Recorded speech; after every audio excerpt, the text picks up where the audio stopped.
பாஜக IT wing நிர்வாகிகளுக்கு பாஜக மூத்த தலைவர் தமிழிசை சவுந்தரராஜன் எச்சரிக்கை விடுத்துள்ளார். நான் உட்கட்சி ஐடி நிர்வாகிகளை எதிர்க்கிறேன், எச்சரிக்கிறேன். தலைவர்கள் யாராவது கருத்து சொன்னால் அவர்களை மோசமாக பேச வேண்டாம். கட்சியின் பிற தலைவர்கள் மீது தவறாக எழுதினால் ஒழுங்கு நடவடிக்கை எடுக்கப்படும் என முன்னாள் மாநில தலைவரான எச்சரிக்கிறேன் என்றுள்ளார். தமிழ்நாட்டில் பாஜக தலைவர் அண்ணாமலை தலைமைக்கு கீழ் கட்சி வளர்ந்து விட்டதாக வாதங்கள் வைக்கப்பட்டிருக்கின்றன.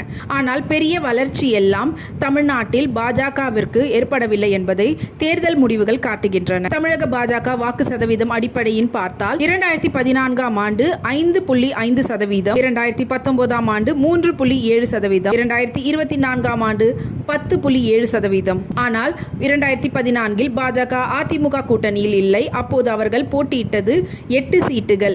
2014இல் அவர்கள் போட்டியிட்டது 5 சீட்டுகள். 2019இல் ஒரு தொகுதிக்கு 3 லட்சம் வாக்குகள் வந்துள்ளது.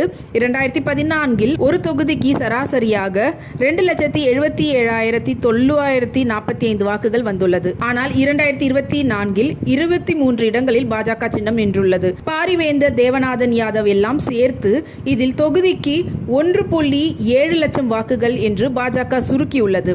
அதாவது கடந்த 10 ஆண்டுகளில் எடுத்ததை விட பாஜக சரிந்துள்ளது. 50% வளர்ச்சி அண்ணாமலை தலைமைக்கு கீழ் சென்றுள்ளது. மொத்தமாக 11% வாக்கு பெற்றுள்ளது. பாஜக 25% வாக்குகளை பெறும் என்று அண்ணாமலை கூறிய நிலையில் அதுவும் அண்ணாமலைக்கு எதிராக திரும்பியுள்ளது. இந்த நிலையில் தமிழ்நாட்டின் பாஜக செயல்பாடு குறித்து மூத்த தலைவர் தமிழிசை சவுந்தரராஜன் பேட்டி அளித்துள்ளார். அதில், நான் கட்சிக்காக கடுமையாக உழைக்கக்கூடியவர்கள், நான் உட்கட்சி ஐடி நிர்வாகிகள் எதிர்க்கிறேன், எச்சரிக்கிறேன். தலைவர்கள் யாராவது கருத்து சொன்னால் அவர்களை மோசமாக பேச வேண்டாம். கட்சியின் பிற தலைவர்கள் மீது தவறான எழுதினால் ஒழுங்கு நடவடிக்கை எடுக்கப்படும் என முன்னாள் மாநில தலைவராக எச்சரிக்கிறேன். நான் இங்கேதான் இருப்பேன். ஆளுநர் பணியை விட்டு நான் ஏன் இங்கே பணிகளை செய்கிறேன் என்றும் சிலர் அப்படி இப்படி பேசுகிறார்கள். கட்சியினருக்கே கேட்கிறேன். ஆளுநர் பணியை விட்டுவிட்டு வந்ததற்கு நானே கவலைப்படவில்லை. உங்களுக்கு என்ன கவலை? இன்னொன்று, நாங்கள் எல்லாம் 2ஆம் இடம் வரக்கூடியவர்கள் இல்லை. வியூகம் அமைத்து கூட்டணி அமைத்திருந்தால் வெற்றி பெற்றிருப்போம். தேர்தலில் வியூகம் அமைத்தால்தான் வெற்றி பெறலாம். தேர்தல் கூட்டணி என்பது வியூகம். நாங்கள் வெற்றி பெறக்கூடிய நபர்கள். ஆனால் 2ஆம் இடம் வந்துவிட்டோம். அதிமுக பாஜக வாக்கை சேர்த்து இருந்தால் வென்றிருப்போம்.